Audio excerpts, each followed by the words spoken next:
Spidey et Spielby sont de retour. Rien de plus différent, évidemment, que Spider Noir et Disclosure Day, le nouveau Steven Spielberg, et la nouvelle mouture Spider-Man, évidemment, avec Nicolas Cage, qui reprend son rôle de Spider Noir à l'époque de la Prohibition, qui était déjà apparu dans les films Into et Across the Spider-Verse, donc là aussi de Sony. On va prendre du plaisir ce soir pour cette double critique, messieurs, dames. Mais globalement, il y a un projet assez frustrant et un projet qui sera oublié malheureusement aussi vite que je l'ai vu.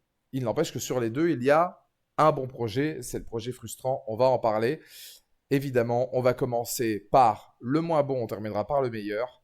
Le moins bon, c'est Spider Noir, même si globalement, évidemment, il n'y a aucun rapport entre les deux. Voilà, c'est juste que regarder Spider Noir et ensuite enchaîner la même semaine avec le visionnage de Disclosure Day, d'un point de vue de réalisation, de mise en scène, d'acting, bref, de tout, c'est une sacrée...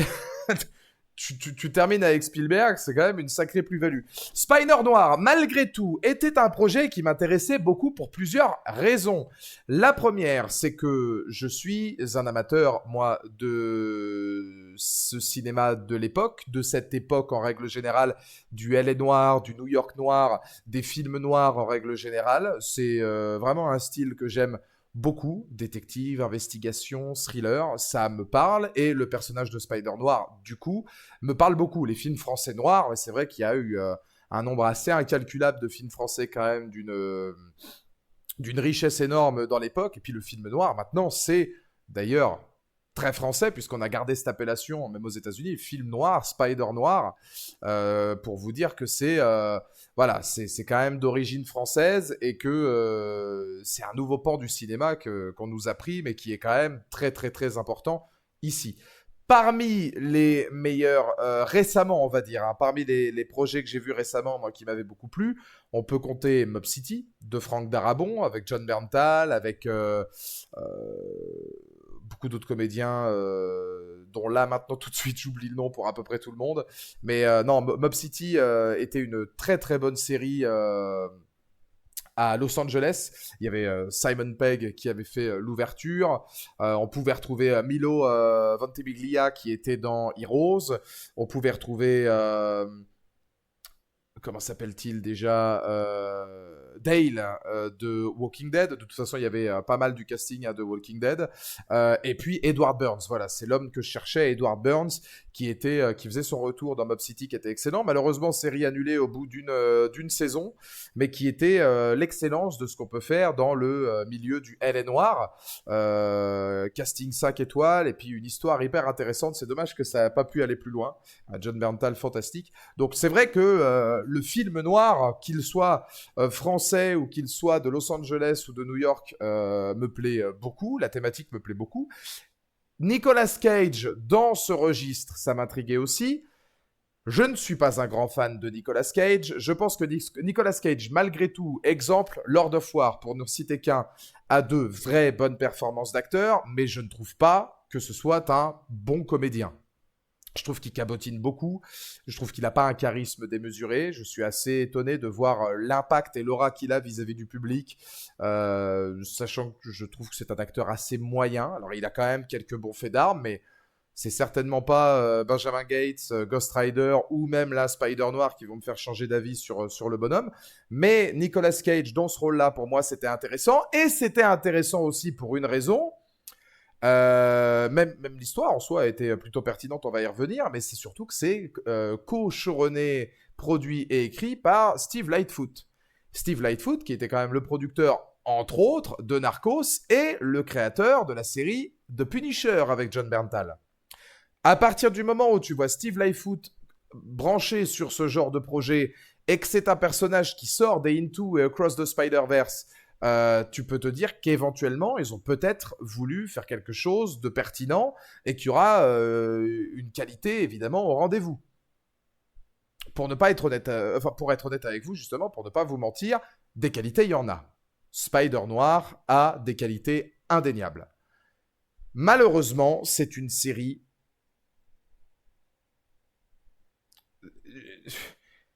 aussitôt vu, aussitôt oublié, qui en devient kitsch et grotesque par moment.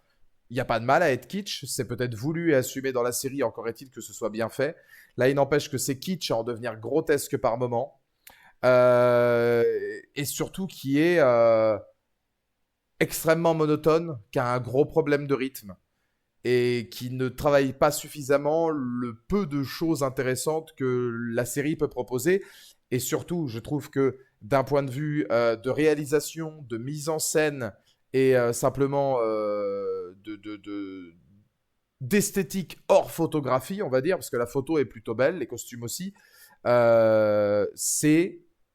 j'ai l'impression de voir les séries Arrow, de Flash, Supergirl, etc. avec du budget. C'est une série des années 2000 avec du budget. Ça n'a aucune dimension de réalisation ou autre. Enfin, en tout cas, je ne trouve pas. Alors, il faut savoir que je l'ai vu dans les deux versions. Hein. J'ai regardé de telle partie et de telle partie. Je me suis intéressé aux deux. Donc, j'ai vu en noir et blanc et j'ai vu en couleur. On va quand même partir sur les points positifs de Spider Noir. Effectivement, d'un point de vue de reconstitution historique sur la période de la Prohibition, je crois qu'on est dans les années 30 à New York, par rapport au costume, à l'effort qui est fait vis-à-vis du costume, au décor et à la photographie qui est sublime en noir et blanc, c'est vrai, et qui est en couleur aussi particulièrement chaude et soignée, oui, c'est vrai que sur cette reconstitution des années 30 et de l'époque de la Prohibition et de l'époque de Spider Noir, c'est une réussite quasi totale. Ça, c'est indéniable. Le seul point éventuellement que je peux regretter, c'est l'omniprésence de fond vert à partir du moment où on est sur des toits, etc., où qu'il y a des discussions avec des personnages dans des lieux assez hauts, dans le sens où là, ça se voit à des kilomètres. Est-ce parce que la série se doit de respecter des codes kitsch et donc du coup volontaire, ou est-ce que c'est tout simplement parce que c'est mal fait? Encore une fois, je vous dis, j'ai pas de mal à ce que ce soit kitsch, mais encore est-il qu'il faut que ce soit bien. Et voilà pour les points positifs. Voilà pour les points positifs. Non, en gros, l'histoire de Spider Noir, même si pour moi elle va jamais vraiment au bout, au bout de son projet, de son récit. C'est donc l'histoire de Ben Reilly, qui est un Spider Noir, non pas en déclin, mais qui a arrêté d'être Spider Noir à la mort de sa compagne. Donc ça fait 5 ans que c'est un détective qui a à peu près sombré dans l'alcoolisme. Et en rencontrant une version des années 30 de Black Cat, qui n'a rien de Black Cat, hein, et on a fait de Black Cat une femme fatale, ce qui n'est pas une mauvaise idée, parce que je vais y revenir, mais au final, je trouve que la réinterprétation des personnages dans le récit des années 30 est plutôt pas mal. À la rencontre de cette femme, il va comprendre qu'il y a des super-vilains qui sévissent. Et en fait, ces super-vilains-là sont des gens à qui on a fait des expériences en France à l'époque de la guerre, 14-18 hein, probablement, et qui, à la suite de ces expériences, se sont retrouvés avec des pouvoirs, mais que les pouvoirs les tuent. Et du coup, lui, va tenter à la fois de récupérer un antidote pour lui, mais aussi pour les autres. Et il y a un grand méchant, Silvermane, méchant de l'univers des comics. Ça, on peut saluer l'effort de Spider Noir de reprendre beaucoup de personnages qui sont des comics, puisqu'on a la présence de Tombstone, on a la présence de l'Homme Sable, qui sont des personnages très importants du récit. Il va essayer de les sauver et va s'en suivre plusieurs péripéties, d'un côté en tant que détective et de l'autre en tant que Spider Noir. En soi, le pitch, moi, personnellement, je le trouve intéressant. Pourquoi? Parce que c'est radicalement différent de ce qu'on voit en tant que fan de Spider-Man ou même en tant que spectateur de l'univers Marvel ou autre. Et c'est le cas aussi par rapport à qui sont ces personnages. On n'a pas un homme sable qui a la même dimension que on va voir par exemple dans Spider-Man 3 avec l'accident qu'a Flint Marko. On n'a pas du tout le Tombstone des comics, ni visuellement d'ailleurs. On n'a pas la Black Cat des comics. Silvermane, c'est pareil. Je trouve que les avoir mis dans une époque des années 30 et encore plus d'avoir pris le parti de mêler ce film noir à des traitements justement à l'époque de la guerre 14-18 qui sont des expériences et des expérimentations sur des hommes qui sont devenus des super vilains malgré eux et qui peuvent potentiellement mourir, je trouve que l'idée est intéressante. D'ailleurs, parmi les meilleures scènes de la série, les scènes des flashbacks en France notamment où on va découvrir que Ben Reilly a obtenu ses pouvoirs non pas en étant mordu par une araignée, mais en étant mordu par un homme qui s'était peu à peu transformé en une araignée à la suite de ces expériences-là. Pareil, je trouve que d'un point de vue narratif, dans l'idée, c'est novateur, c'est plutôt pertinent, et on n'oublie pas derrière, effectivement, d'inclure pas mal d'investigations sur la carrière de Ben Reilly. On travaille plutôt bien le personnage sur son deuil qu'il n'a jamais vraiment réussi à faire par rapport à son ex-femme, le deuil qu'il a avec Spider-Noir, puisque c'est l'araignée finalement qui a cessé d'exercer depuis 5 ans, sur son retour, sur les relations qu'il peut avoir avec Black Cat qui va arriver dans sa vie. Il y a des choses qui sont intéressantes. Le seul problème, c'est que même si on a des segments qui sont pertinents sur le papier, d'un point de vue narratif, soit je trouve qu'on ne les développe que trop peu, et on donne beaucoup d'intérêt à des discussions, des dialogues, etc., qui offrent un rythme assez bâtard au récit, et finalement qui ne permettent pas véritablement de s'ancrer pleinement dans l'œuvre. Le premier épisode est plutôt prometteur, et après on s'endort beaucoup jusqu'au 6e. Les épisodes 2, 3, 4, 5 sont très lents, et surtout, c'est kitsch à crever. La réalisation est vraiment pas bonne. Honnêtement, la réalisation est vraiment pas bonne. Il y a des séquences épileptiques où on a une dizaine de plans en l'espace de 3 secondes. On a les chorégraphies des combats sont exécrables. C'est assez rare pour être souligné, hormis peut-être sur le final, puisque j'ai trouvé que le final était plutôt bon. Mais je sais pas s'il y a des gens dans le chat qui ont regardé Spider-Noir. Mais globalement, je trouve que les chorégraphies des combats, dès le départ, sont mauvaises. Le visuel et l'esthétique des personnages, c'est pas parce que c'est intéressant de faire de l'homme sable ou de Tombstone ce genre d'individus qui ont subi des traumas après la guerre et qui deviennent des super vilains un peu malgré eux et qui ont peur de la mort, ça c'est intéressant. Si l'esthétique est loupée, c'est pareil. Je trouve qu'esthétiquement, on dirait vraiment une série des années 2000. Je vais vous dire, pendant un moment, j'ai comparé ça, et alors attention, c'est pas négatif, j'ai comparé ça à Smallville avec du budget. Je dis pas que Smallville c'est mauvais. Smallville, c'était, dans l'ère de son temps, une série de la trilogie du samedi qui date d'il y a 25 ans. Spider-Noir a le niveau d'une série avec, à mon avis, beaucoup moins de budget qui date d'il y a 25 ans. Dans la reconstitution, les deux, Bart, je me suis intéressé aux deux, couleur et noir et blanc. Ça, je l'ai dit, d'un point de vue photographique et esthétique, c'est irréprochable. Hein. Si on parle du noir et blanc, de la couleur, de la reconstitution des décors, etc., j'ai trouvé que c'était superbe. Ça, pour le coup, il n'y a rien à dire. Mais par contre, oui, les combats, c'est à la limite de la parodie. Mais dans ce cas-là, moi, j'ai envie de savoir, Gork, parce qu'on est dans du film noir, est-ce qu'on a surjoué? Est-ce qu'on a surinterprété? Est-ce qu'on a volontairement fait quelque chose de parodique pour aller avec le personnage assez has-been de Spider-Noir et ce côté film noir? Peut-être, ok. Il est complètement alcoolique, etc.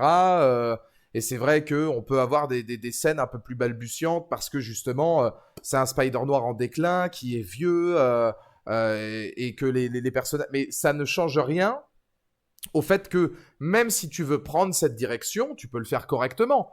Je vais te prendre un exemple. À un moment où Noir, il est... à un moment où Noir, il est dans un bar, ivre-caisse, tout le monde l'a trahi et il y a un groupe de 4-5 mecs qui viennent le voir. J'ai trouvé que c'était une des rares scènes en termes de chorégraphie de combat et de séquence d'action qui était plutôt bonne, pour le coup. Parce qu'elle était assez entraînante, la chorégraphie des combats était plutôt pas mal, elle était rythmée, et puis tu sentais l'enjeu qu'il y avait derrière. Et même si ça pouvait par moments être un peu burlesque et puis un petit peu grotesque, volontairement, c'était bien fait. Le fait est que tout le reste de la série, notamment au début, il y a une scène sur un toit entre Noir et l'homme sable, ou c'est dans le premier ou dans le deuxième épisode, je sais pas si c'est voulu comme tel, et c'est possible que ce soit voulu comme tel, que ce soit kitsch et vraiment un peu hommage à cette époque-là, c'est pas pour autant qu'il faut que ce soit mal fait. C'est tout le génie qui va en découler justement d'une série de ce niveau. Une série se doit d'être millimétrée au possible, même si tu veux être un peu, non pas parodique, mais respectueuse des films noirs. Oui, c'est vrai que quand tu mettais une patate, tu sais, t'avais le gros bruit, etc.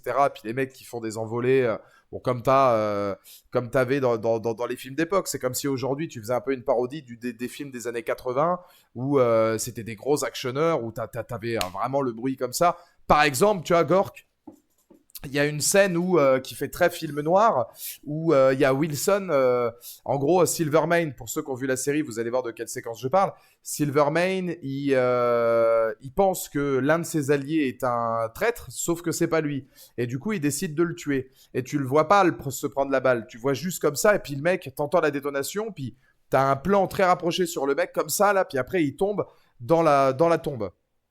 Ça, c'est très film noir. Tu vois, ça, c'est à voir. Tu le vois en noir et blanc. C'est vraiment une scène typique du film noir. Il manque plus que la petite musique, etc. Musique qui est d'ailleurs bonne. Ça, c'est vrai que pour le coup, on peut pas nier que Spider Noir a un générique qui est superbe. Ça faisait très longtemps que j'avais pas vu un générique visuel d'aussi bonne qualité.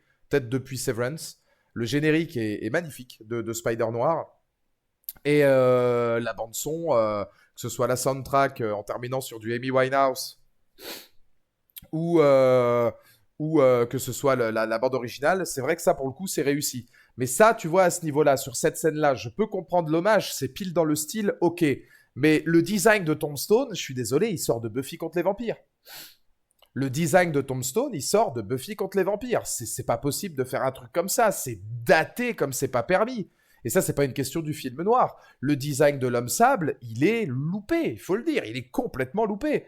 Même si tu veux mettre un côté un peu plus street level, un peu plus humain, tu peux quand même essayer de faire un minimum d'efforts. Et les effets spéciaux sont vraiment, vraiment, vraiment, vraiment pas bons. Comme les chorégraphies des combats sont pas bonnes. Comme la réalisation n'est pas bonne. Comme le jeu d'acteur n'est pas bon. Certains surjouent juste ce qu'il faut. Exemple, Black Cat. Je trouve que l'actrice qui joue Black Cat en femme fatale des années 30, ok, elle surjoue, c'est normal, c'est assumé. Mais elle le fait bien. Je trouve que le petit gars du journal, le photographe qui veut justement travailler au Bugle, il est plutôt bon. Pareil, c'est un peu surjoué, mais c'est normal, c'est dans l'air du temps et c'est bien. Mais quand tu vois le Silvermane ou même Nicolas Cage, mais le nombre d'epic face de Nicolas Cage là-dedans, c'est à mourir de rire.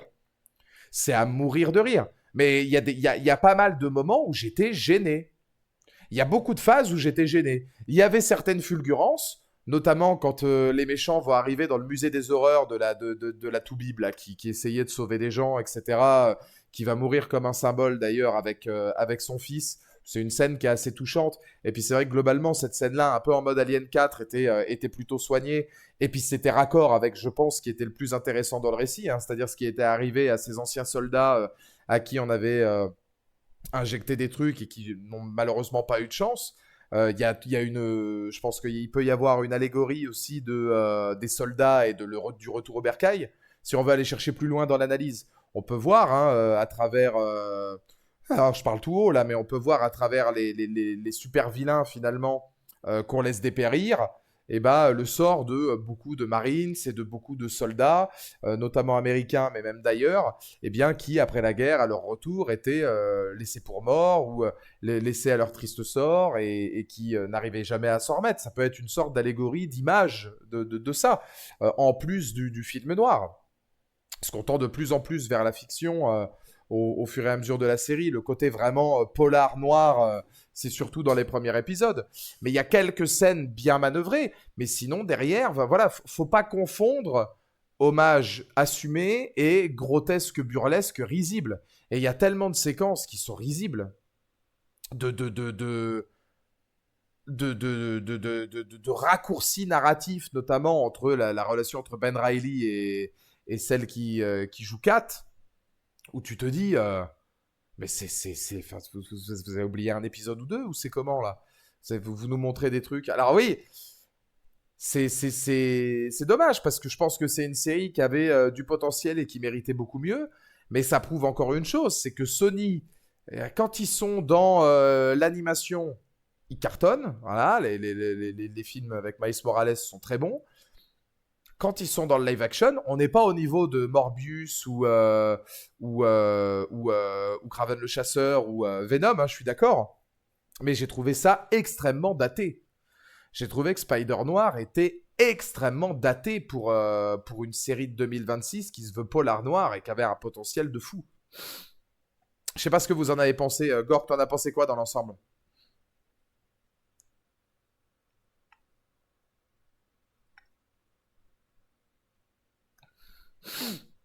Mais ouais, non, c'est dommage parce que je pense vraiment qu'il y avait un truc à faire. Je vais même vous dire, le générique, au fur et à mesure, j'avais l'impression que c'était la seule chose du film noir qui restait finalement. Du film noir, du polar noir. C'était le seul élément qui restait où on pouvait se raccrocher à quelque chose de noir. Donc oui, moi je suis assez d'accord, c'est assez médiocre. Voilà, je lui ai mis 2,5 sur 5. Moi je lui mettrais 10 sur 20. Je lui mettrais pas en dessous de la moyenne parce que je trouve que le final est quand même plutôt réussi.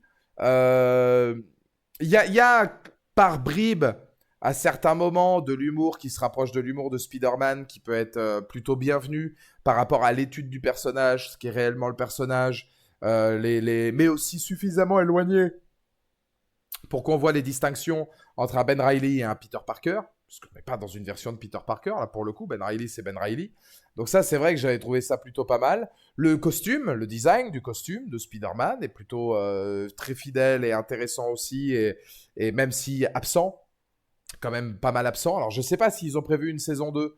Est-ce que vous sauriez me dire dans le chat s'ils ont prévu une saison 2? Je sais pas s'ils ont prévu une saison 2. Et donc si du coup on aura peut-être un peu plus de Spider Noir vraiment, qui reprend en soi sa cape et son masque de héros. Mais je trouve qu'on le voit trop peu. Et c'est vrai que le peu de moments où on le voit, c'est sur des séquences qui sont très datées. Je trouve que c'est une série qui est très datée. Qui aurait pu avoir un bon niveau, qui aurait dû garder sa photo et son esthétique, sa reconstitution des décors, etc. Mais être faite de manière radicalement différente. Ce que je vous dis, pour que ce soit co-showrunné et produit par Steve Lightfoot, je me dis que ça mériterait quand même beaucoup plus. Et qu'un mec comme Steve Lightfoot, alors même s'il n'est pas tout seul à avoir travaillé dessus, il nous a quand même habitués à bien mieux. Pour l'instant, c'est pas officiel, mais il y a des rumeurs que Sony puisse donner son feu vert pour une saison 2. La série nous aura au moins montré de bonnes scènes de voltige. Non. Non, Lucio, non. Non, il voltige, non. Non, il voltige 3 fois dans la série, Lucio. Tu peux pas dire que c'est une série qui nous aura montré des bonnes scènes de voltige. Il y a une scène de voltige sur l'introduction, et c'est vrai que l'introduction du personnage dans le premier épisode est plutôt bonne pour au moins se mettre rapidement dans le bain. Et j'étais, hormis sur les effets spéciaux, c'est vrai que moi je trouve quand même très daté, j'étais plutôt encouragé par voir une intro de série qui met tout de suite les pieds dans le plat comme ça, mais tu le revois plus jamais voltiger après Lucio, hein. Tu vois ça dans le premier épisode.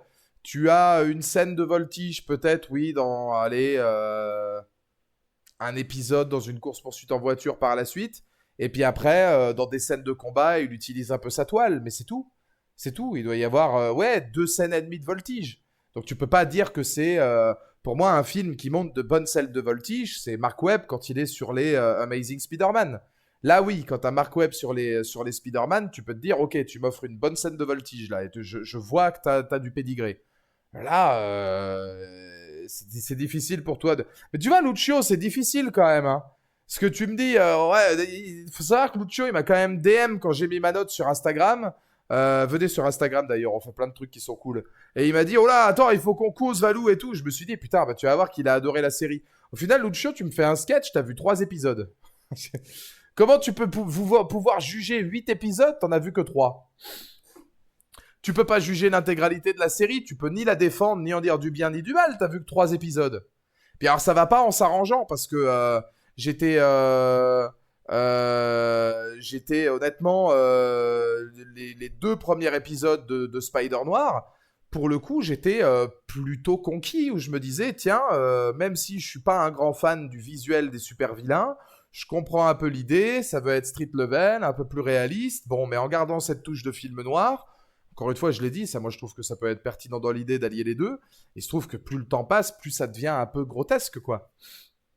Sur des phases, je sais pas, mais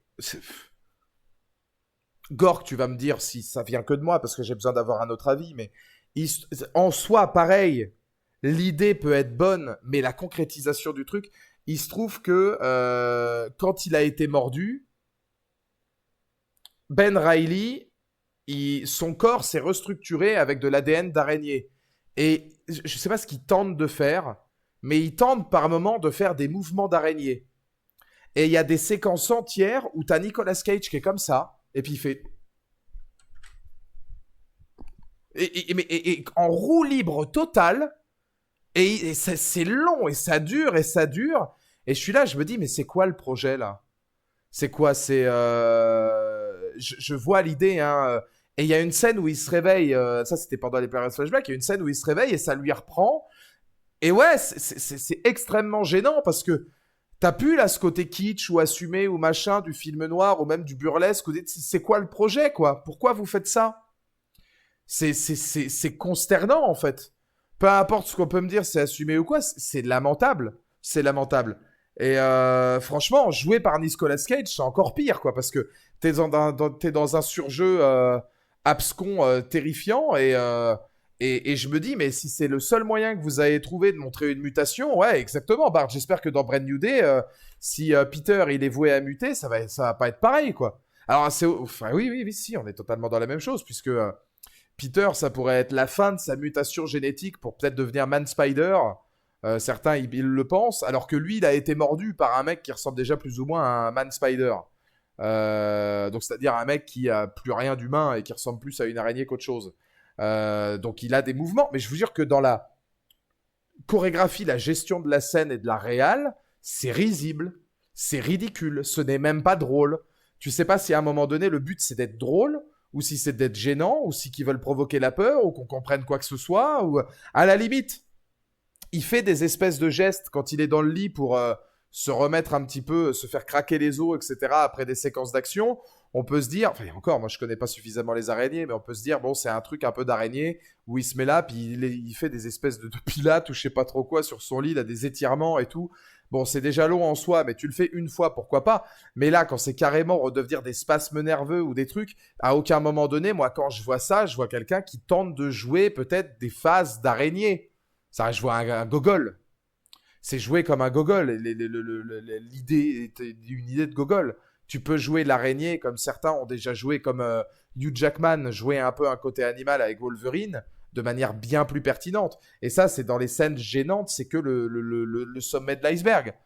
Donc, ouais, c'est. Bah, c'est tristounet, hein, je vous dis honnêtement. Spider Noir, c'est tristounet. Je mets quand même la moyenne parce que je trouve que Kat est un personnage assez intéressant qui aurait mérité plus de profondeur.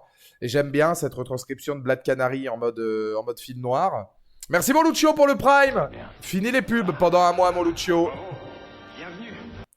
Fini les pubs et ça va pas être pour te déplaire. On voit 10 000 bits maintenant. Mais tu t'as un final qui est quand même un peu plus épique que tout ce qui se passe dans les 7 premiers épisodes et il était temps. Le travail autour de Ben Reilly est bon, même si c'est vrai que je trouve que Nicolas Cage est dans un surjeu total. Par moment, faut quand même essayer de nuancer un peu le propos. Par moment, Nicolas Cage réussit à être convaincant. Je le trouve assez convaincant quand il est dans le Spider noir désabusé, meurtri, triste, et particulièrement détestable, mais détestable parce qu'il n'a pas envie d'être aimé, parce qu'il est attaché à rien et qu'il est complètement désabusé. Ce Nicolas Cage-là, ce Spider Noir-là, je l'ai plutôt bien apprécié. Ah, après, je vous dis, c'est le reste du temps, quand il n'est pas dans cette phase-là, c'est tellement surjoué, c'est tellement mauvais, mais il doit pas y avoir de direction d'acteur. C'est un peu le problème des séries, hein. Je ne sais pas s'il y a plusieurs réalisateurs qui ont travaillé épisode après épisode, je ne me suis pas renseigné autant. Mais ça, avoir une direction d'acteur quand tu as plusieurs réalisateurs qui viennent épisode après épisode, c'est pas simple parce qu'ils doivent tous te donner des directives différentes. Et là, tu sens qu'ils sont pas dirigés, c'est de la roue libre totale. Le personnage de Megawatt, qui se veut être un acteur un peu has-been, qui s'est trouvé des pouvoirs électriques, un peu à la électro, c'est totalement électro, hein, et qui du coup va reprendre goût à l'existence, et puis à chaque fois qu'il est en mode vraiment super vilain, il attise la foule avec des grands vers, etc., des grandes phases de dialogue. Je vais vous dire, Sin City, réalisé par Rodriguez, Tarantino et Miller, pour le coup, et écrit par ces mecs-là aussi. Pour moi, Sin City, c'est un bijou. Voilà. Sin City, il y a ce côté film noir, évidemment. C'est en noir et blanc, c'est basé d'un comics où c'est très noir. On voit des similitudes avec le film noir, mais estampillé plus trash. Et puis alors avec la... Je sais pas si certains dans le chat ont vu Sin City, mais il y a deux personnages dans Sin City qui parlent toujours avec un phrasé irréprochable. Me voilà pris d'un embarras qui frise l'inquiétude. Et ils sont comme ça tout le temps. Mais ils ont une précision, en fait, entre gag et personnages quand même bien écrits avec une bonne gestion et suffisamment bien joué et bien écrit pour ne pas en arriver à être grotesque, qui est Tarantino, Rodriguez et Miller ensemble. Voilà. Et n'est pas ni Tarantino, ni Rodriguez, ni Frank Miller qui veut. Là, c'est un peu la même chose. On a un mec qui ne fait que des envolées lyriques, mais l'acteur n'est pas bon. Et le phrasé n'est pas bon. Et le texte, les dialogues ne sont pas bons non plus. Donc on peut pas, en fait... moi, j'accepte et je comprends totalement ce que vous avez voulu faire et ce que vous avez voulu assumer dans Spider Noir. Faut aussi dire quand c'est bien fait ou pas bien fait. Mob City, dans le LA noir, était bien fait. Spider Noir, dans le New York noir, est particulièrement moyen, pour ne pas dire pire. Je trouve que c'est très moyen. Je trouve vraiment que c'est très moyen. Et c'est dommage parce qu'il y avait du potentiel. Alors, est-ce que je regarderai la saison 2 ? Je sais même pas, honnêtement, je sais même pas vous dire. Je sais même pas vous dire si je vais regarder la saison 2. J'attendrai de voir un peu ce qu'il en est, mais si c'est pour repartir sur cette notion-là, en plus je crois que ça doit être une série qui a quand même un budget assez conséquent. Lucio, Gore, qu'est-ce que vous pouvez regarder s'il vous plaît ? Le budget de la série, parce que je pense que c'est plusieurs millions de dollars. Hein. Il doit y avoir un sacré paquet de millions de dollars qui sont passés là-dedans.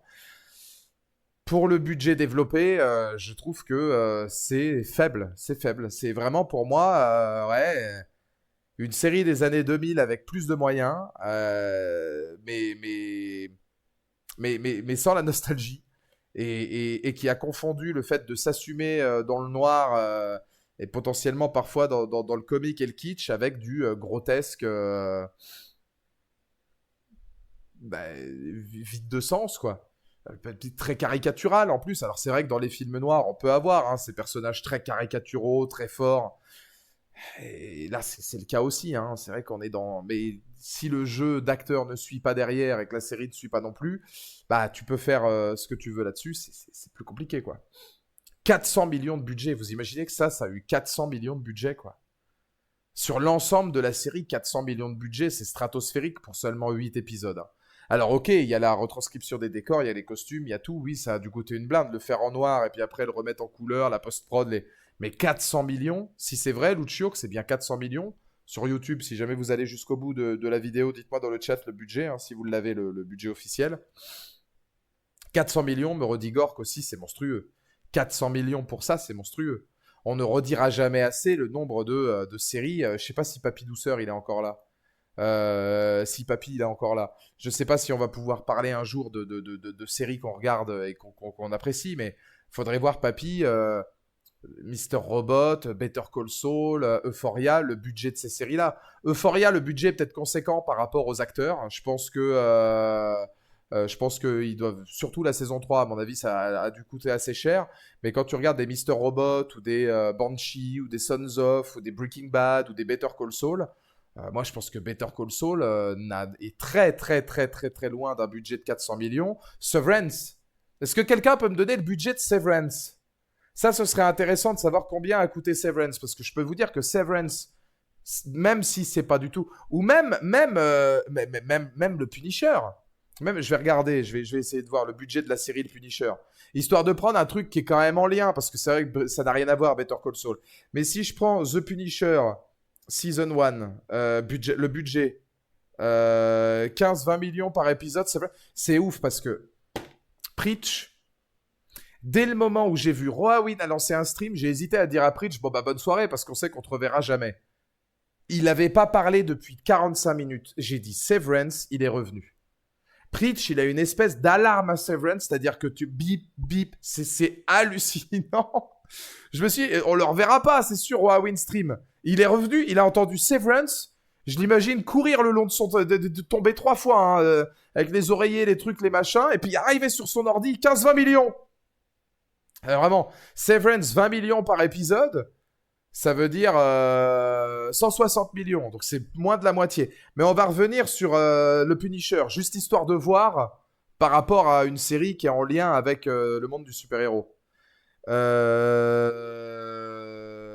tac, tac, tac.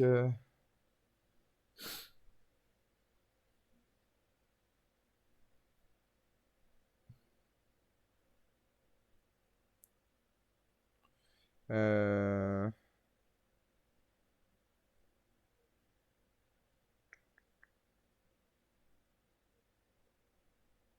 200 millions, là on me dit par exemple que les séries Marvel sur Netflix, Daredevil, machin, etc., incluant les Defenders, c'était 200 millions par saison. Donc il faut dire que par exemple Daredevil ou le Punisher avaient plus d'épisodes. Je crois que c'était, alors peut-être pas les Defenders, mais je crois que Daredevil, le Punisher, c'était pas 12-13 épisodes. Je crois Luke Cage, c'était 12-13 épisodes aussi. Donc il y avait plus d'épisodes sur Daredevil, Luke Cage, etc. Et c'était 200 millions. Donc quand tu regardes au prorata, c'est beaucoup moins avec plus d'épisodes. Regardez la qualité qu'ils ont eue avec au moins moitié moins du budget. Comme quoi, hein, le budget, évidemment, ne fait pas tout, mais bon. Mais c'est fou, hein. C'est fou.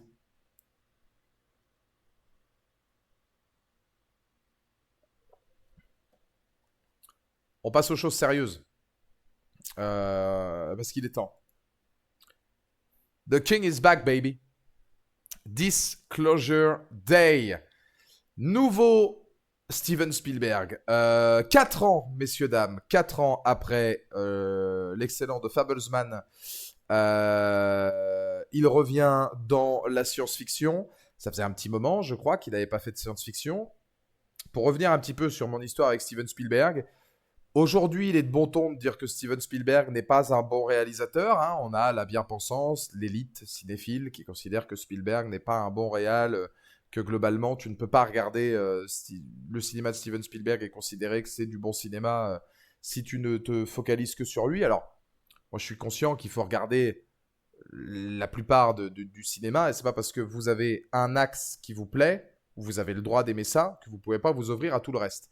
Il n'empêche que considérer que Steven Spielberg aujourd'hui n'est plus tant que ça un bon réalisateur, ça me dépasse. Duel, Les Dents de la Mer, Jurassic Park, Il faut sauver le soldat Ryan, La liste de Schindler, La guerre des mondes, AI, intelligence artificielle, Minority Report, The Fablesman, West Side Story, Ready Player One.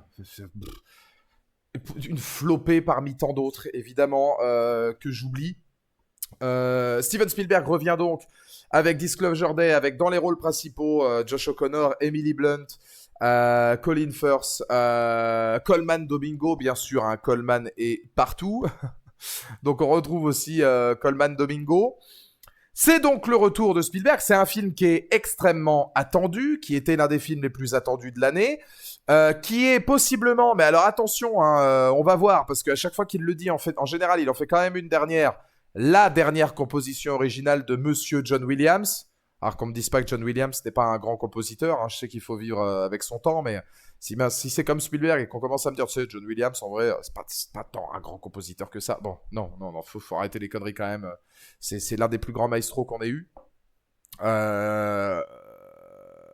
John Williams, donc, qui revient, peut-être, pour sa dernière composition originale, avec Steven Spielberg. Voilà, on refait le tandem. Il se trouve que la dernière compo originale qu'il était censé faire avant, c'était le dernier Indiana Jones. Heureusement qu'il s'arrête pas là-dessus. Et apparemment, encore avant, l'un des derniers projets qu'il était censé faire, c'était Kenobi. Pareil, heureusement qu'il s'est pas arrêté là-dessus non plus. En tout cas, il avait fait le thème principal de Kenobi. Disclosure Day, donc de quoi ça parle ? C'est l'histoire. Comment vous résumez ça ? Les extraterrestres existent. Deux personnages du film ont des liens avec les extraterrestres, à la fois ont des preuves de l'existence des extraterrestres, et leur objectif, c'est de les diffuser à la télévision, puisque le monde peut savoir ce que le gouvernement nous cache. Et que c'est pas parce que le gouvernement est au courant de certaines choses que le monde ne doit pas lui aussi en être au courant, puisque les extraterrestres, ce n'est pas une découverte exclusive au gouvernement, c'est une découverte qui met en relief l'humanité tout entière. Parmi l'ensemble de ces protagonistes, il y en a 2 qui ont des liens directs avec les extraterrestres, notamment capables de les comprendre ou de comprendre leur dialecte par rapport à différentes rencontres qu'ils ont pu avoir, notamment une avec eux, les mathématiques aussi, capables de lire dans les... non pas de lire dans les pensées, mais c'est le cas pour Emily Blunt, d'avoir des espèces de pouvoirs qui lui permet en fait de plus ou moins...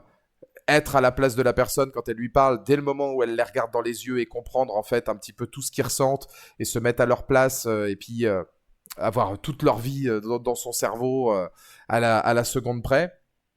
Et ces personnages vont se rencontrer et donc essayer, tant bien que mal, d'arriver jusqu'à un journal télévisé à Kansas City où justement il va falloir retranscrire ces preuves de l'existence d'une vie extraterrestre.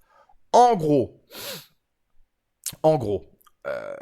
parce que c'est très compliqué de vous faire l'éloge de tout, étant donné que on sent que le film prend son temps pour nous montrer où il va, et c'est justement là où je veux en venir. Disclosure Day, à mes yeux, est un bon film. Disclosure, avec de très bonnes scènes. Disclosure Day est un bon Spielberg, avec la renaissance d'un grand Spielberg par moment. Mais Disclosure Day n'est pas un très bon film. Et ce n'est pas un grand Spielberg, c'est un film frustrant. Frustrant parce qu'il aborde tellement de thématiques, notamment autour de la manipulation des médias, notamment autour de l'information par les médias, notamment autour de critiques politiques, gouvernementales, sur ce que le gouvernement, ce que la presse, ce que les hautes instances cachent à la population, sur la volonté du droit de savoir des gens, sur la situation géopolitique aussi, où les États-Unis sont effectivement au bord du gouffre, et on sent qu'on est à l'aube d'une 3e guerre mondiale, sur la foi, les croyances, des thématiques qui sont abordées, qui sont d'ailleurs magnifiques, avec un monologue de Colman Domingo qui est merveilleux, que ce soit dans son monologue ou dans la réalisation ou la musique ou le texte, le scénario qui est de David Koepp. Je trouve que par rapport à la croyance et la volonté de croire et l'opportunité aux gens laisser l'opportunité aux gens de croire, j'ai trouvé ce monologue vraiment, vraiment beau. Il y a des thématiques qui sont abordées très très fortes. La science-fiction. Comment ça va, mon zèle? Le fils du GOAT qui débarque. 21h44, attention. Ça me fait plaisir, il est en avance. Comment ça va, mon zèle? Est-ce que tu as prévu d'aller voir le prochain Spielberg? Si oui, installe-toi confortablement, on est en plein dans la critique. J'espère que le fils du GOAT va à ravir. Un petit rayonnement de voir cet homme sensuel et envoûtant, ce fruit rouge. Voilà, je le dis. Donc voilà, Disclosure Day, bon, il y a beaucoup de SF, évidemment, c'est le retour de Spielberg dans la SF, donc les thématiques autour de la présence d'une vie extraterrestre est éminemment importante. Le thriller, course-poursuite aussi, hein, on est dans un film qui n'hésite pas non plus à prendre son temps et à proposer un thriller avec un antagoniste qui essaie par-dessus tout de récupérer la trace d'Emily Blunt et Josh O'Connor, donc il y a cette volonté aussi de thriller. Et c'est un peu le problème du film, c'est que en 2h20, c'est pas facile de parler d'autant de choses, et ce qui est d'autant plus dommage, c'est qu'il y a beaucoup d'intrigues. Alors, chaque personnage a son intrigue différente aussi, avec ses propres relations entre personnages et ce qu'il a vécu dans le passé, donc c'est pas simple de pouvoir tout faire non plus.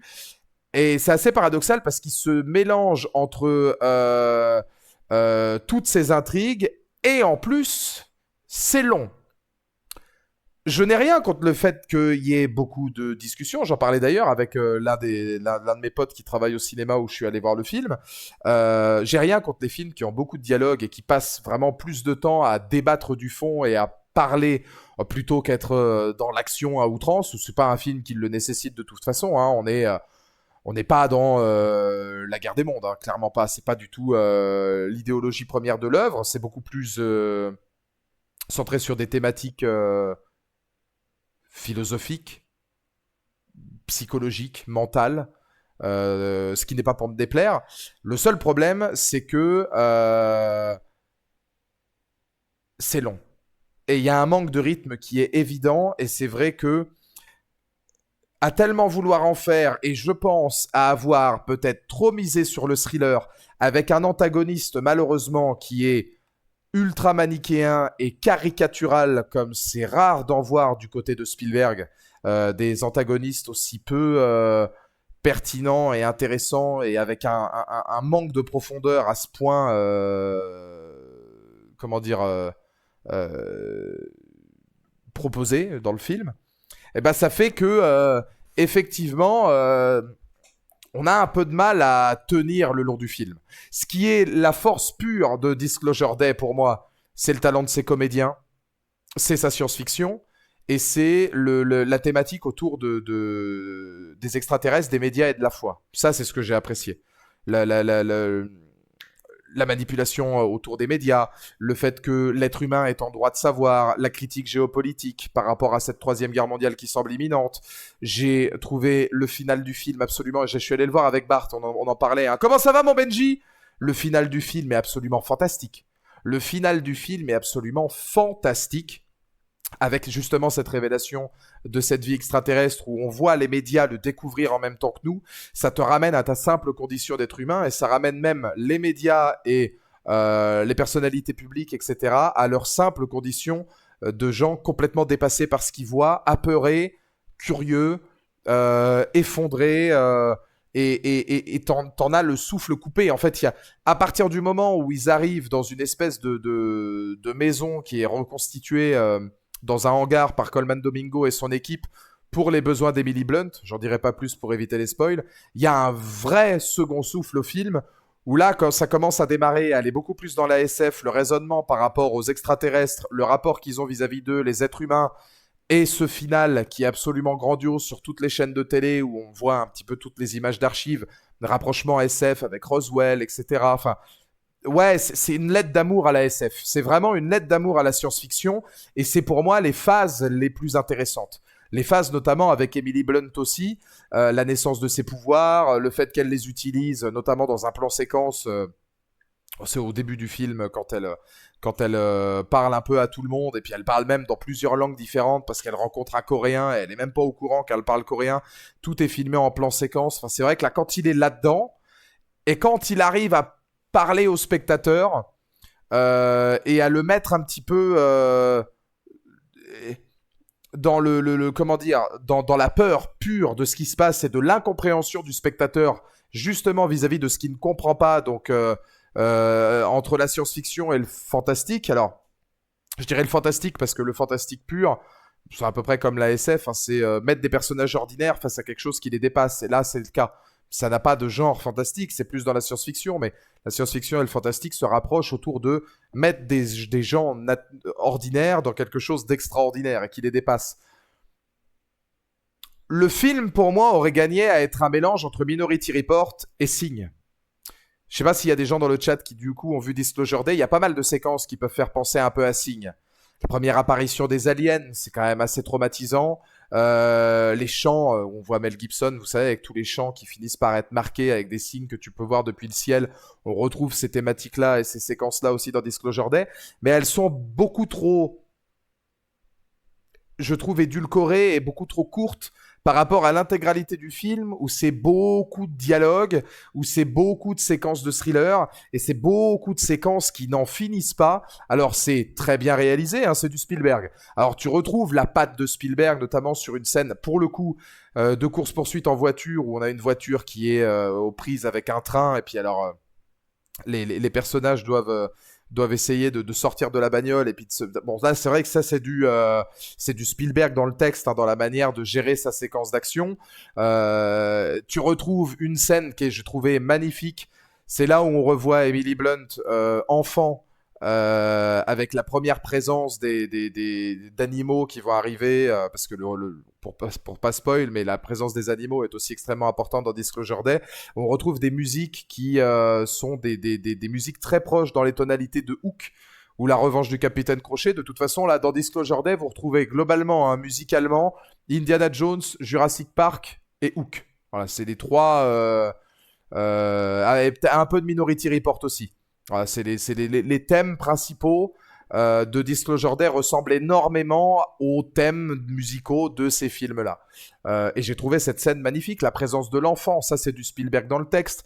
On retrouve une scène extrêmement poétique, Hansel et Gretel, où la photographie est superbe. Voilà des thématiques qui sont très Spielbergiennes, où tu retrouves Spielberg dans le texte. Et tu te rends compte qu'en fait, c'est un mec qui a su traverser les générations. C'est ce que j'ai vu avec Disclosure Day aussi. Je me suis dit, c'est un mec, il a réussi à traverser les générations et à réinventer son style tout en gardant sa patte au cours des années 70, 80, 90, 2000, 2010, 2020. Tu le retrouves à chaque fois et c'est toujours différent, mais c'est toujours les bribes de Spielberg. Ça, c'est fort. C'est le reste, c'est vraiment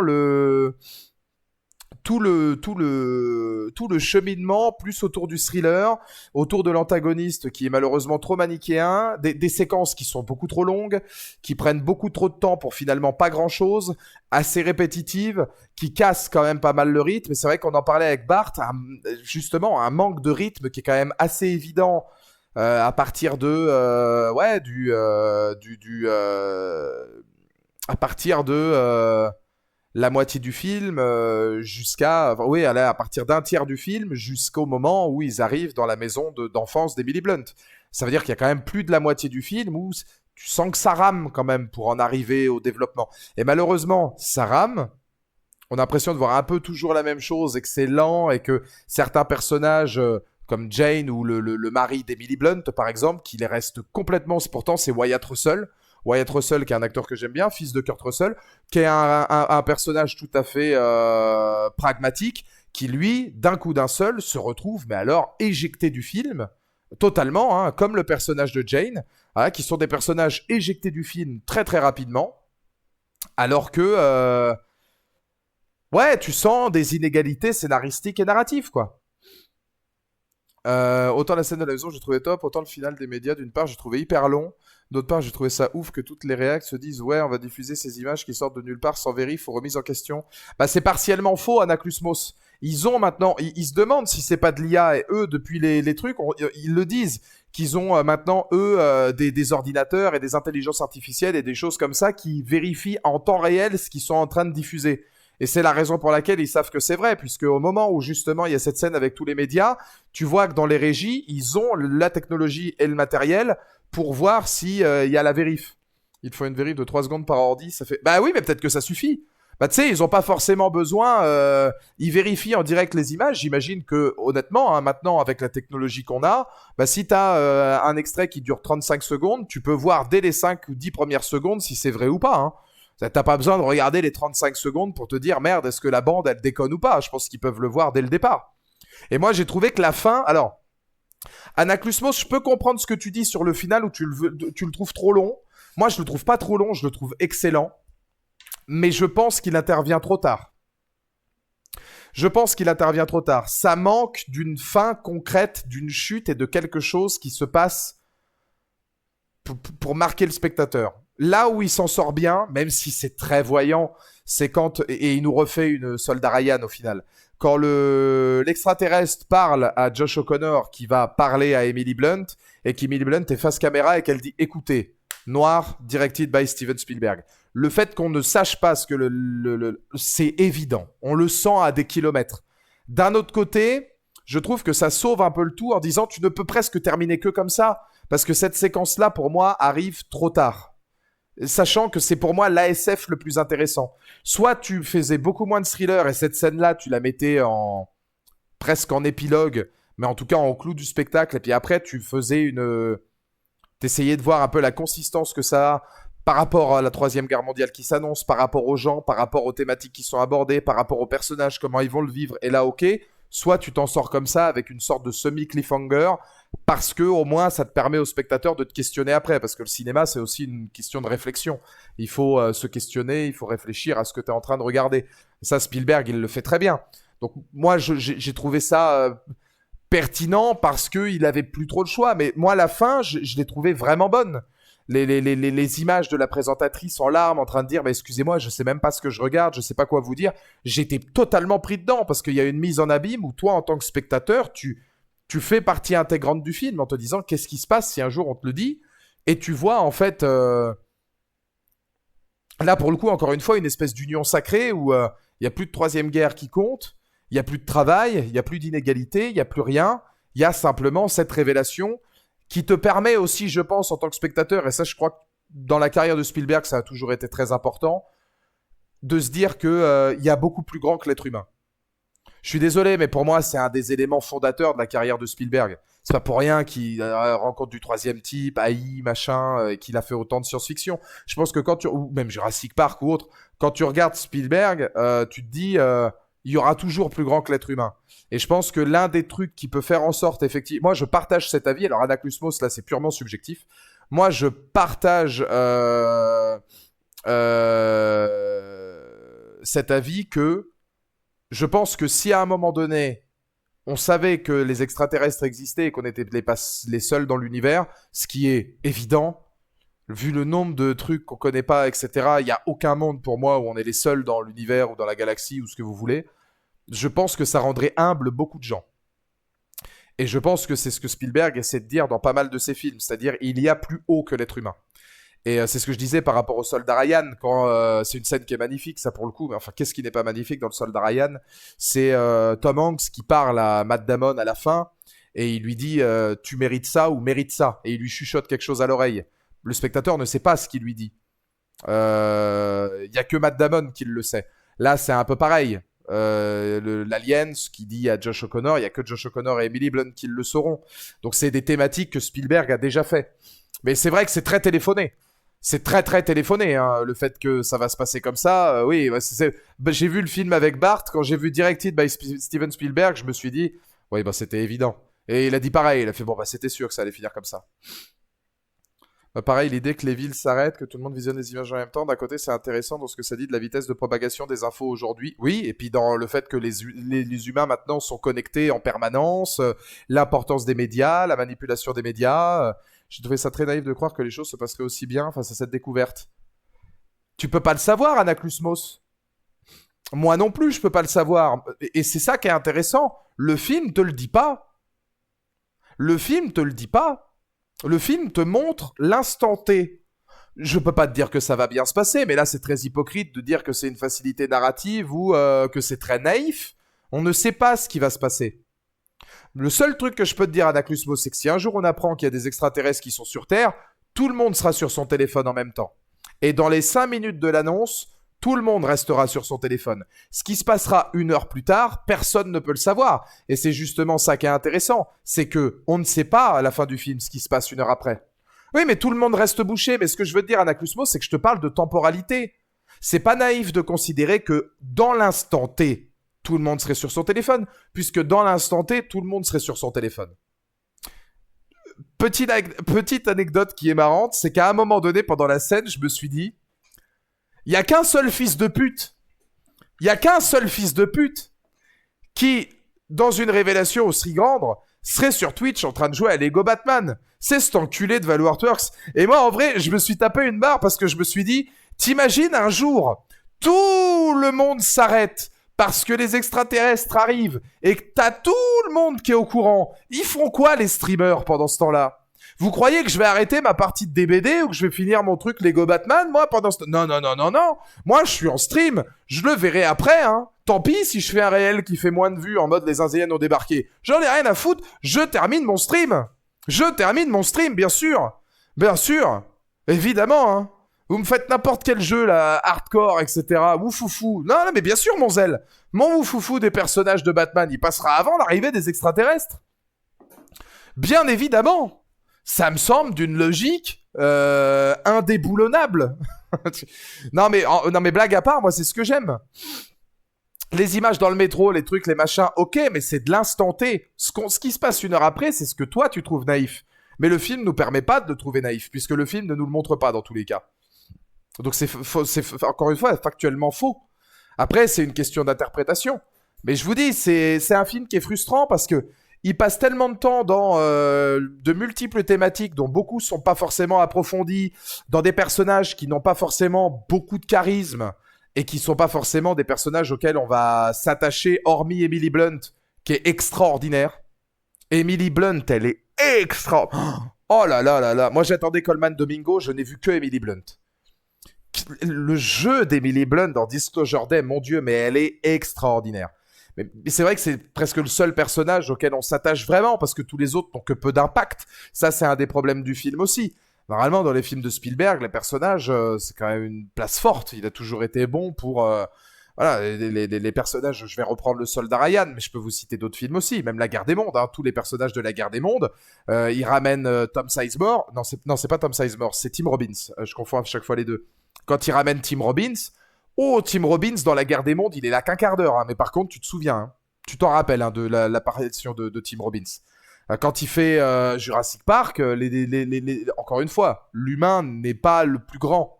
Quand tu vois Sa Majesté la Reine, etc., là aussi, hein, tu te rends compte du fait que l'humain n'est pas le centre finalement de tout selon Spielberg et qu'il faut une certaine modestie. Il te sort quand même Alan Grant ou Ian Malcolm. Alors après, il est avec David Koepp, évidemment, il y a le scénario qui joue aussi, hein, il n'y a pas que lui.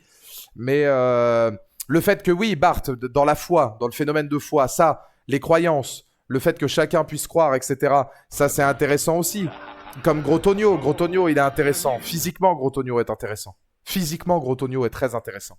Comment ça va, mon Grotogno? Merci pour le Prime. Comment va cette Luberlu?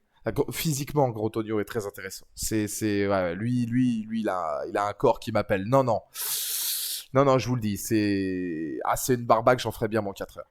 Mais non, oui, le fait de foi, la croyance à travers la foi, c'est un film qui va te décupler le terme foi au final. Avoir la foi, Anaclusmos, c'est pas forcément de religion ou autre.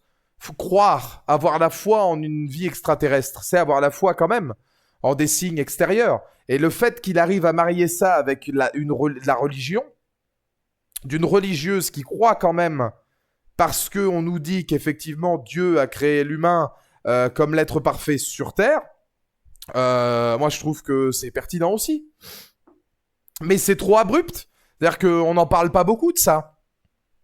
Et puis le personnage de Jane est tellement peu intéressant que c'est difficile. Puis ça intervient surtout pendant le ventre mou du film où c'est très très très long et où il faut s'accrocher. Mais c'est pas où il faut s'accrocher pour de bonnes raisons. Il faut s'accrocher parce qu'effectivement, il y a beaucoup de longueur, il y a peut-être trop d'enjeux et on voit un peu toujours la même chose parce que je pense que le film se perd un peu entre SF et thriller et je pense qu'il aurait dû être simplement un film de SF psychologique et intellectuel. Plus que des séquences de thriller où effectivement je pense que ça aurait pu être changé pour faire d'autres séquences de SF un peu plus pertinentes. Je le redis, mais je pense qu'il y a beaucoup de séquences, par exemple, du film Signe, qui auraient pu être dans la même idée mise dans Disclosure Day pour voir un peu autre chose que ces personnages-là, voir un peu le constat de l'humanité par rapport à ces informations. Si tant est qu'il aurait fallu que les informations soient dévoilées un peu plus que ça. Alors à la fois dans ce film, autant cette scène précise j'ai trouvé bonne, autant le délire de certains persos qui font un signe de croix devant Blunt sans raison, j'ai trouvé que ça n'avait pas de sens.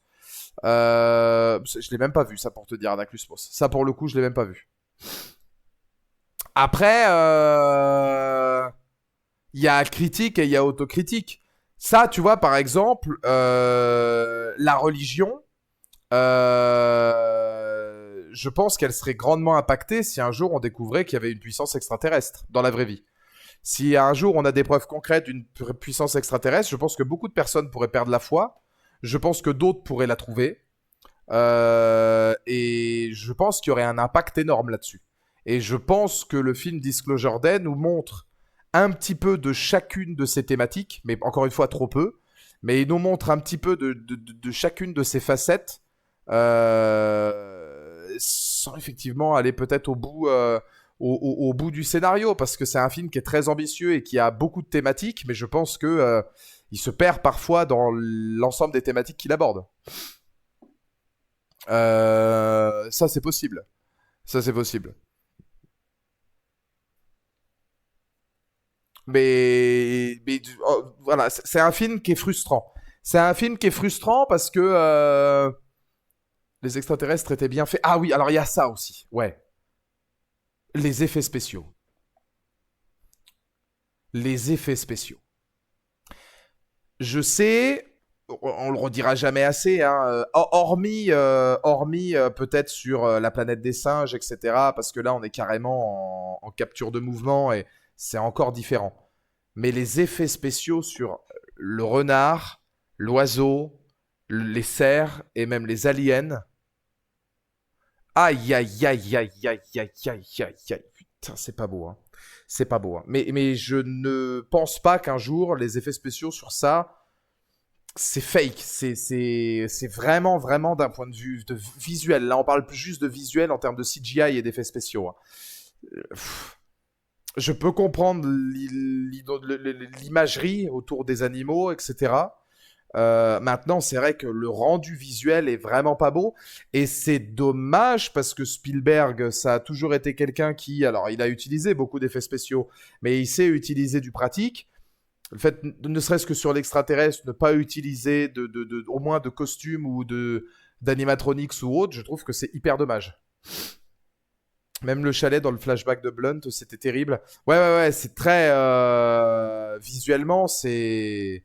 Autant tu remarques la photographie de Spielberg, tu as une photographie très froide de certains films de Spielberg, notamment dans la première partie, où c'est vrai que je voyais pas mal de Minority Report pour le coup, genre, je le rappelle, ou d'AI Intelligence Artificielle, des photographies très froides, très SF à la Spielberg. Hein. La Guerre des Mondes, c'était pareil, hein. La photo était quand même vachement terne, mais dans le bon sens du terme. Là, tu le retrouves aussi, donc là, pour le coup, c'est bien en termes de photographie, hein. Mais c'est vrai que par moment, bah, quand il faut ajouter des effets spéciaux ou des choses comme ça, ou même ouais, quand les deux enfants, il y a des expériences sur eux avec les mains des extraterrestres sur le dessus ou autre, une bonne idée de réalisation, parce que la réal de Spielberg reste bonne, une bonne idée de réal avec la caméra qui tourne et du cerf, tu vois maintenant l'œil de l'extraterrestre qui regarde, l'idée est bonne, le rendu visuel, mais c'est très dur. Je pense que à l'heure actuelle, dans le cinéma, le plus dur, c'est la retranscription des animaux. Je pense que on n'a pas encore atteint, alors, à moins que ce soit du Avatar ou des choses comme ça, mais c'est encore différent. Mais dans un film comme ça, où en plus tu dois faire de la fourrure, des poils, etc., c'est très très compliqué. Val, par curiosité, quelle est ton opinion personnelle? Penses-tu qu'il est possible que nous ne soyons pas les seuls êtres vivants dans l'univers? Benji, je le dis, je pense que c'est une hérésie totale de penser qu'on est les seuls dans l'univers. Avec la somme extraordinaire de planètes pas encore découvertes ou autres, etc., de galaxies dans l'univers, de recherches qu'on a à faire, etc., de choses qu'on nous dit potentiellement, de choses qu'on nous dit pas aussi. Peut-être que dans les planètes les plus proches ici, et encore, quand on fouille, etc., certains endroits qu'on peut trouver ou certaines planètes qu'on a pu au moins découvrir sans avoir l'occasion de voir ce qu'il y avait dessus, etc., même si ça doit rester très abstrait, je crois qu'il y en a quelques-unes où on peut, techniquement, ça pourrait habiter de la vie, même si, quand bien même, il n'y en aurait peut-être pas. Mais il est impossible qu'on soit les seuls dans l'univers. C'est très, très, très égoïste de penser qu'on est les seuls dans l'univers. Pour moi, il n'y a aucun monde où on est les seuls dans l'univers. Et merci Monzel pour les 600 bits. En légende, fruits rouges. Merci Monzel, ça fait plaisir. Merci beaucoup Monzel. Merci Monzel, ça fait plaisir. Merci pour les 600 bits de Bits Goal qui continue d'augmenter pour le live des 24 heures. C'est beau. Mais merci beaucoup Monzel. Bah tiens Zel, qu'est-ce que t'en penses d'ailleurs? Et qu'est-ce que vous en pensez vous dans le chat? Parce que ça c'est intéressant. Mais moi je vous le dis, non, il n'y a aucune chance qu'on soit les seuls dans l'univers. Surtout sur un univers en expansion constante, même à supposer qu'aujourd'hui on soit seul, ça veut pas dire qu'on le sera dans 1000 ans, 1 million d'années. Bien sûr, quand tu vois que la Terre, regarde l'état dans lequel elle était il y a 65 millions d'années, parce que nous on se dit, Les Dents de la Mer, ça va bientôt faire 50 ans. Putain, c'est un truc de ouf. Oh la vache, putain, tu te rends compte, King Kong, ça aura bientôt 100 ans. Mais 100 ans, les gars.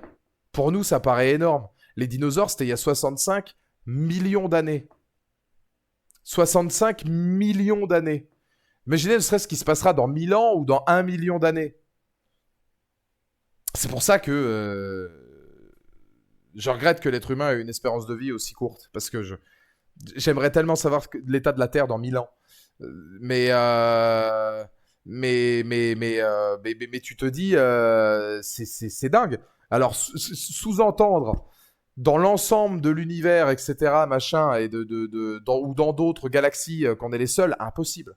Impossible. Trouver une forme de vie comme la nôtre, sûrement que non, mais c'est impossible.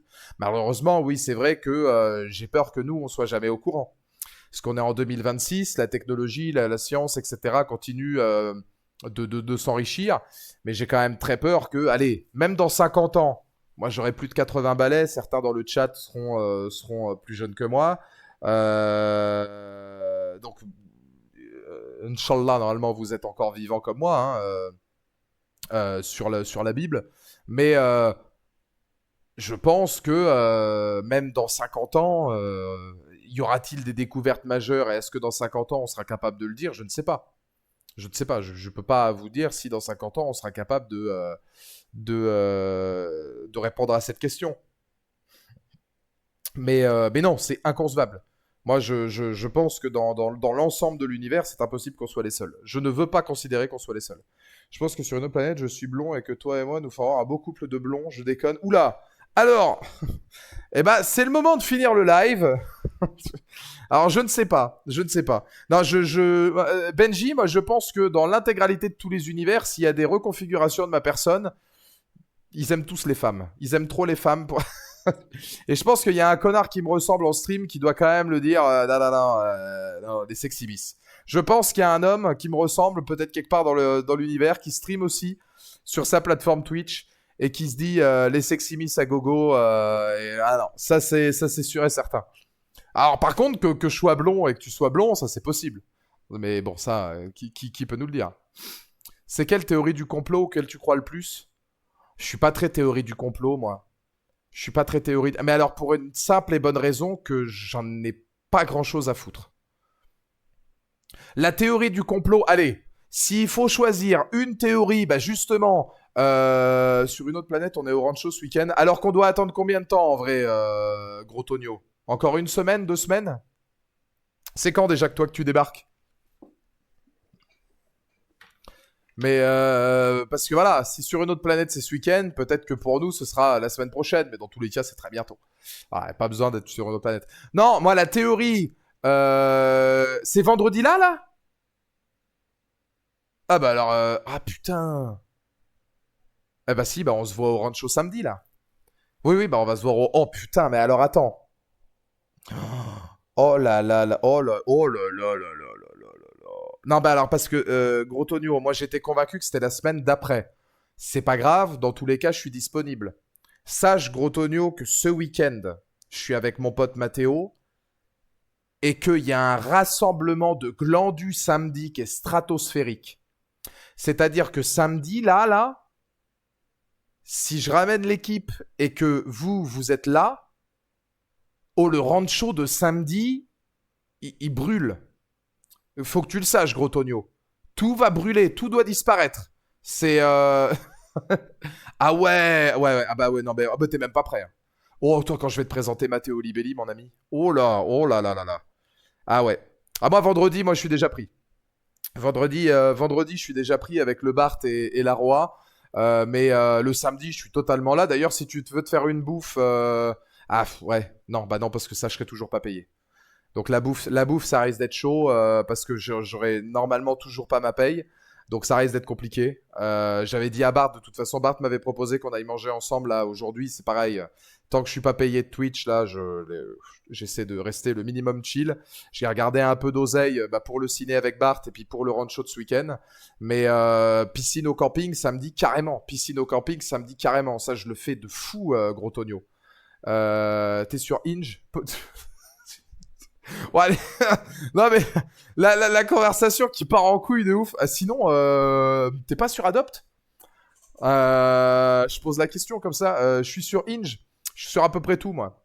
Hey G, hey G, je suis sur à peu près tout, moi. Vous pouvez me retrouver sur Tinder, sur Hinge, sur Appen. Ouais, y a pas de saut métier.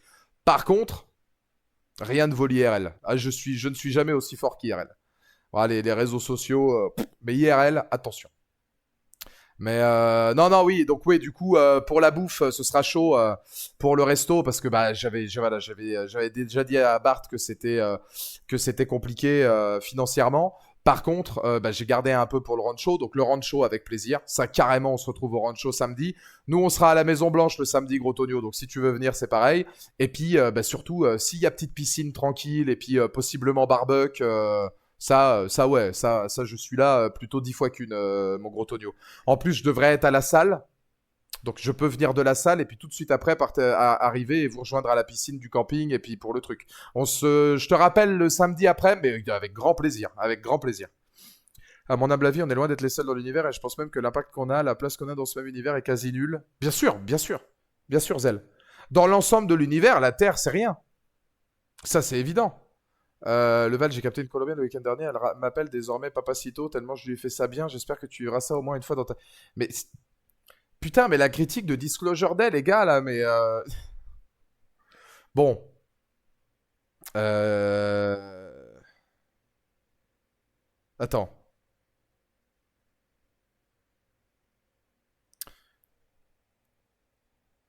Putain, faut que je remette mon. Non, non, mais attends. Faut que je remette mon.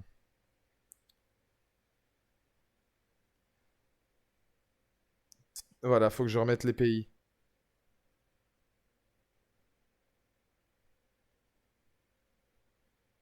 Si, c'est ça. C'est ça. Ouais, non, c'est juste pour prévenir Mimine. J'ai remis. Non, mais je suis vraiment sur ma carte d'Amérique du Sud. Mais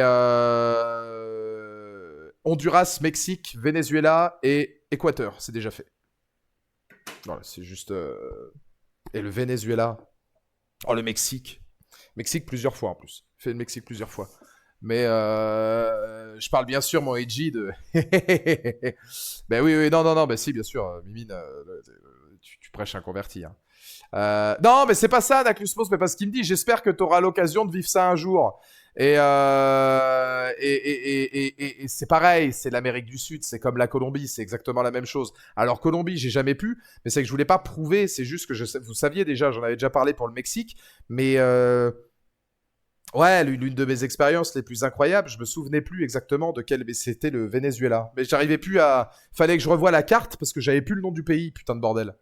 Tu t'es senti obligé de répondre. Anaclusmos, le jour où tu ne me verras pas répondre à une question de cul, je ne serai plus moi. Hein. Ça aurait pu être n'importe laquelle autre. Hein. Tchétchénie, jamais fait par contre. Ah, toi, Tchétchénie. Mais j'adore. J'ai hâte d'y aller d'ailleurs. Enfin, en tout cas, pour quand même finir là-dessus, parce que c'était le plus important, s'il y a bien une théorie, en pas du complot, mais en quelle j'ai envie de croire, moi, c'est la zone 51. J'espère que la zone 51, effectivement, il y a des trucs qu'on ne sait pas et que c'est une zone comme on l'imagine, avec peut-être quelques recherches un petit peu avancées, de trucs qui se sont passés, Roswell, etc. Très subjectivement et très, comment dire, naïvement, j'ai envie d'y croire à ça. J'ai envie de croire à ça.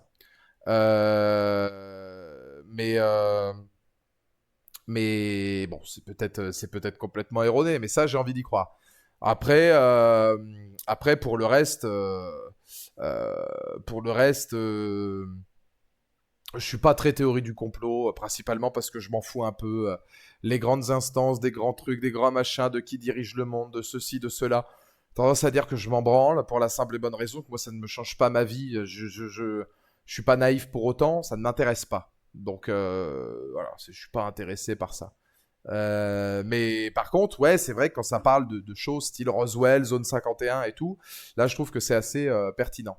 Je vais vous laisser là pour ce soir, messieurs, dames. Rendez-vous, putain, demain pour l'ouverture de la Coupe du Monde. Rendez-vous demain pour l'ouverture de la Coupe du Monde. On va prendre un maximum de plaisir et justement, on va regarder Mexique, Afrique du Sud. ensemble. Donc rendez-vous demain à 19h20, prise d'antenne. On se fera un petit bracket pour faire nos pronostics de la Coupe du Monde et on regardera la cérémonie d'ouverture.